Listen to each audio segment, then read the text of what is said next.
E aí, gente, esse é o Em Detalhes sobre o 8º episódio da primeira temporada de Anéis de Poder, 8º e último episódio. Nesse tipo de vídeo, eu busco me aprofundar em pequenezas que aparecem nesse episódio aqui em questão, bem como trazer elementos do universo escrito de Tolkien, né? Por Tolkien, etc. Enfim, vocês entenderam. Eu também lanço uma análise do episódio, tá? Na qual eu falo mais sobre história, narrativa e algumas analogias. Antes de seguir, um recado. Indico bastante que vocês assistam os Em Detalhes sobre os episódios passados. Neles eu já adiantei várias coisas que se tornaram fato aqui, não só nesse episódio, mas também em outros episódios. Falei sobre Mordor, a Montanha da Perdição, que aparece por aqui no final, só pra citar aí alguns exemplos. Sobre Sauron e as suas várias formas, eu vou comentar em um vídeo específico e bem esmiuçado sobre o tema, tá? Isso aí vai ser na outra semana que eu lançarei, então fica por aqui para você receber as novidades. Esse vídeo aqui vai abordar outros pontos para não fazer nenhum vídeo anular o outro. Assista os Em Detalhes, é um apanhado enorme de assuntos sobre tudo que aconteceu nessa primeira temporada da série e que se relacionam com o legendário do Tolkien. Isto posto, vamos ao papo da vez. Na minha análise eu falei que o estranho poderia ser Radagast, só que vocês comentaram, né? Estou atento aos comentários sempre. E a Thaís Godinho, que tem um canal muito interessante sobre a organização, indico o canal dela, fã de Tolkien, inclusive, uma tolkienista de prima, ela me indicou que eu lesse alguns pontos ali nas cartas do Tolkien, que quando ele fala do Gandalf, né, e a chegada do Gandalf, e realmente é muito parecido com o que está sendo apresentado aqui com relação ao estranho. E como eles estão se apegando muito a esses produtos como apêndices, cartas e etc, então apago o que eu falei sobre Radagast e vem aqui com Gandalf. Além do mais, ele fala frases que o Gandalf fala em O Senhor dos Anéis. De coração eu acho um pouco estranho, preferia que o Gandalf fosse mesmo na Terceira Era, mas há a possibilidade dele voltar, né? Dele morrer, alguma coisa assim, e depois voltar como Gandalf, conforme é mais descrito não no canon, porque as cartas são canon, mas no canon principal, digamos assim. Correção feita, agora vamos lá pro próximo tema, que é Rhûn.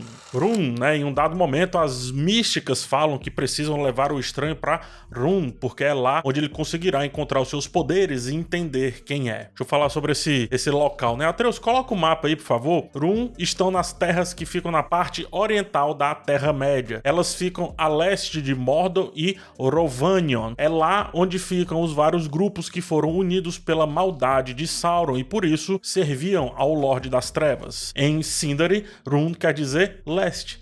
Lá em Rhûn ficam os homens do leste, os Easterlings, uma raça de homens sempre presente a leste de Mordor e do pouco conhecido Mar de Rhûn. Um dia, quando eu fizer um vídeo só sobre essa região, eu vou falar bastante sobre esse mar aí, porque tem coisas interessantes para falar sobre. Enfim, eles eram inimigos dos povos livres desde as eras iniciais da Terra-média e na Segunda Era, em específico, se aliaram com Sauron. É isso que a gente provavelmente verá acontecer aí na segunda temporada da série Anéis de Poder. Ainda durante a Segunda Era, o que temos é que Camul, um dos reis dos homens do leste, foi um dos que receberam um dos 9 anéis de poder, tornando-se um grande feiticeiro e posteriormente corrompido pelo Um Anel criado por Sauron. Provavelmente também veremos essa confecção aí, né, dos anéis, afinal esse é o título da série, e depois uma possível derrotada de Camul aqui na série e a criação ali de um dos reis que seguem o Sauron enquanto espectro.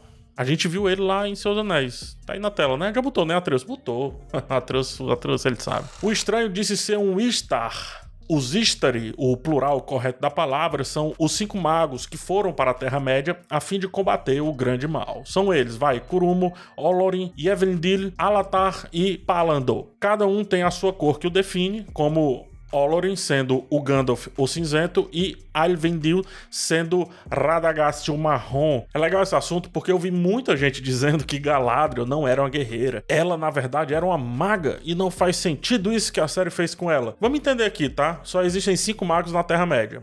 Vamos repetir comigo?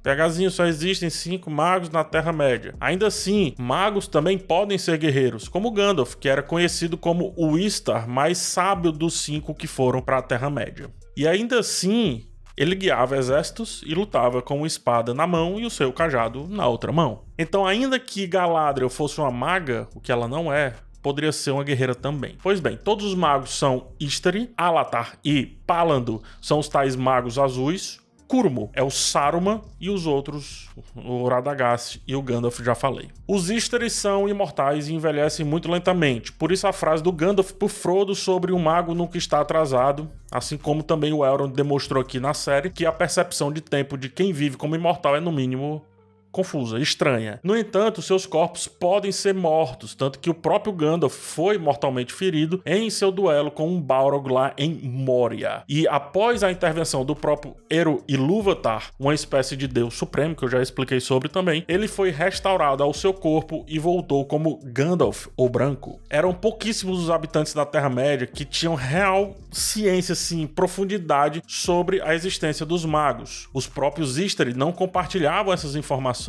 Acreditava-se, em alguns casos, que eles eram elfos, lembrando que elfos nos livros não têm orelhas pontudas, como aqui na série ou nos filmes. Isso, os filmes do Peter Jackson, né, mostram. Então, tem esse lance aí também que eu sempre lembro pra quem acha que elfo não pode ser isso ou aquilo outro, né?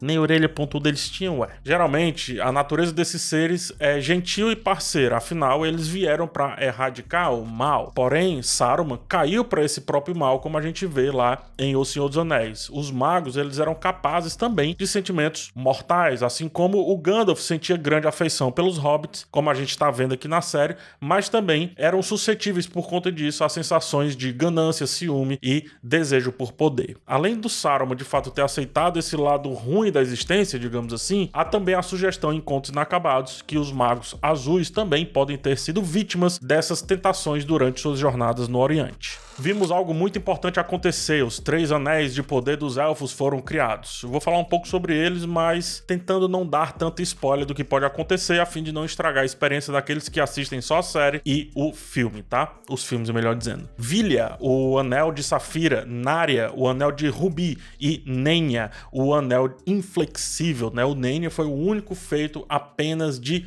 Mithril. Eles representam os principais elementos do mundo dos elfos, que é o ar, fogo e água. Isso respectivamente, inclusive, tá? Importante entender, porém, que eles não têm poderes de fato, mas eles carregam consigo o poder. É diferente. Por isso que é anéis de poder, não anéis do poder. Entendeu aí?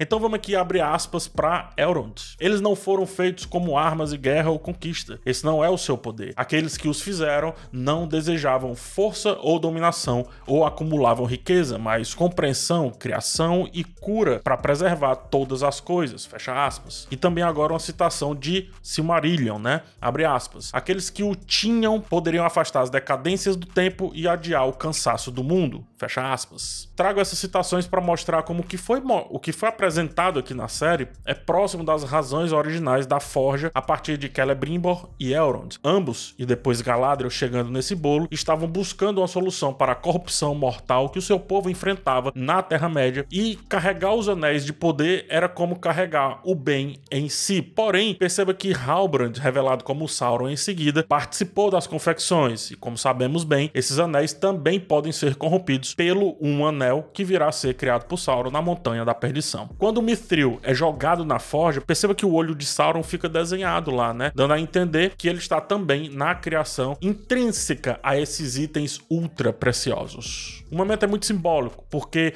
o Nenya virá a ser o anel de Galadriel, o mais puro de Mithril, como eu já disse. Vilya virá a ficar com Gil-galad, como também é sugerido nesse episódio. E o Narya vai para Círdan, um dos elfos líderes que vivia na costa oeste da Terra-média, mais perto ali de Valinor. Eles que inclusive construíam os barcos que levavam, né, os elfos lá para Valinor. Porém, apenas o Nenya ficará com o seu portador original, como vimos lá em Os Seus Anéis, na trilogia dos filmes, mais precisamente. Galadriel aparece portando o Nenya, né? O Vilya foi para o Elrond e o Narya foi para Gandalf, mas eu não vou dizer como, nem porquê, nem os detalhes disso, porque talvez a gente venha a descobrir na série, ou quem sabe, caso você queira ler os livros, eu posso sem querer te dar um spoiler aqui, tá? Inclusive, todos os livros tem para vender aqui no primeiro comentário desse vídeo.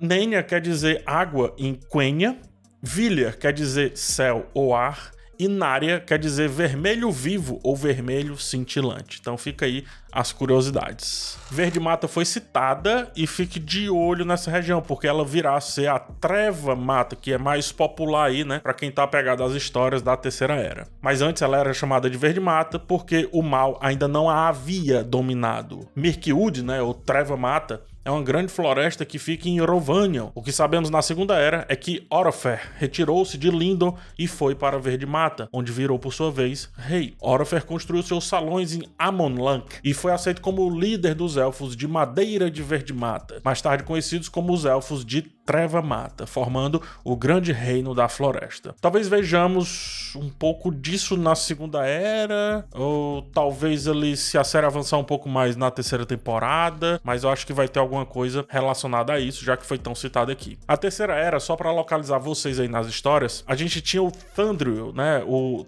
Thranduil, substituindo Orofer como rei de Verde Mata. Em decorrência das várias batalhas que travou, a região viu seus elfos irem rareando, e isso incluiu o abandono de Amon Lanc. Isso se tornou mais uma evidência de que o mal estava vindo, porque Sauron, dessa vez visto como necromante, retornou à Terra-média e construiu uma de suas fortalezas por aquela região. A colina e a fortaleza juntas são conhecidas como Dol Guldur. Na mesma época em que a grande praga devastou Gondor e Eriador, a sombra cresceu profundamente em Verde Mata e o mal tomou conta da região, virando o Treva Mata e também demonstrando que, como eu falei, o mal estava presente mais uma vez na Terra-média. A chegada de Sauron trouxe a sombra e a morte para Verde Mata. Os filhos de Shelob, aranhas gigantes, bem como morcegos e orcs, todos a serviços de Dol Guldur, ocuparam a floresta e ela se tornou mais espessa, escura e morta se comparada ao que era antes. A antiga estrada da Floresta Velha foi abandonada, tanto por homens quanto por anãos que viviam por ali, e um novo caminho foi sendo feito um pouco mais longe ali de Dol Guldur, tá? E os hobbits que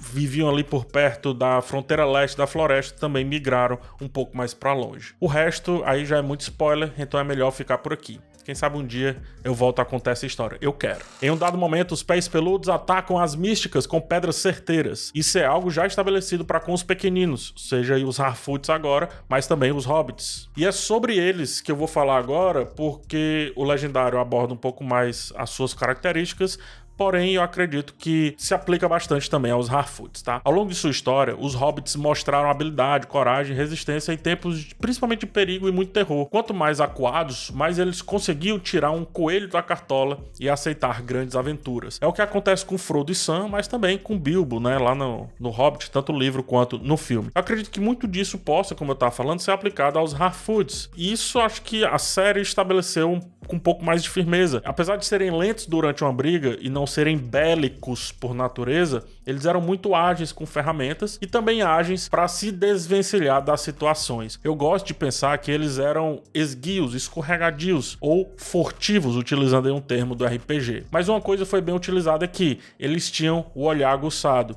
por isso tinham a mira muito boa para tirar pedras. O que foi o que aconteceu aqui e também o que já aconteceu em outras produções audiovisuais. Então fica aí essa curiosidade. Antes de ir, só mais uma curiosidade, essa bem rapidinha, tá? Deu pra ver a lança de Gil-galad, chamada de Aeglos, ou Eglos, como eu chamava antigamente, mas é Aeglos. Essa lança virá a ser usada na Guerra da Última Aliança, que marcará o fim da Segunda Era. É uma das grandes armas da Terra-média até esse momento. Ela já apareceu em O Senhor dos Anéis, brevemente ali no prólogo, salvo engano, e era um item muito temido pelos seus inimigos. Ela significa estalactite, né? O nome Aeglos significa estalactite. Na verdade, é uma tradução adaptada para a palavra ponto de gelo em Sindarin, Snow Point, no caso. O elemento Aeg significa ponto e Ayak significa afiado, pontiagudo. O elemento Los significa neve. Então, a tradução estalactite, que é aquela pontinha, né? Que é uma lança, né? É uma lança em forma de gelo, né? A lâmina tem uma inscrição élfica que, traduzida mais ou menos, fica assim: Gil-galad empunha uma lança bem feita. O orc temerá o seu ponto de gelo, sua estalactite, e quando ele me ver com medo da morte, ele saberá meu nome. Aeglos, tá aí ela. Muito legal, né? E, gente, é isso, tá? Esse foi o último em detalhes da série. Abordamos muitos pontos aqui. Acredito que se você for voltando nos outros vídeos, vai ter muita coisa também pra você consumir. Eu ainda fico te devendo um vídeo sobre Sauron e sobre todas as suas formas, né? Como que ele aparece aí. Mas como é um vídeo que precisa de spoiler, então eu vou deixar pra ele ser em específico e aí eu aviso, tá? Fora isso, eu seguirei criando semanalmente vídeos sobre assuntos específicos do Legendário de Tolkien. Vamos ver se funciona aqui com vocês. Foi uma honra fazer esse trabalho pra ti. Espero te ver em outros vídeos. Um forte abraço em vocês e tchau.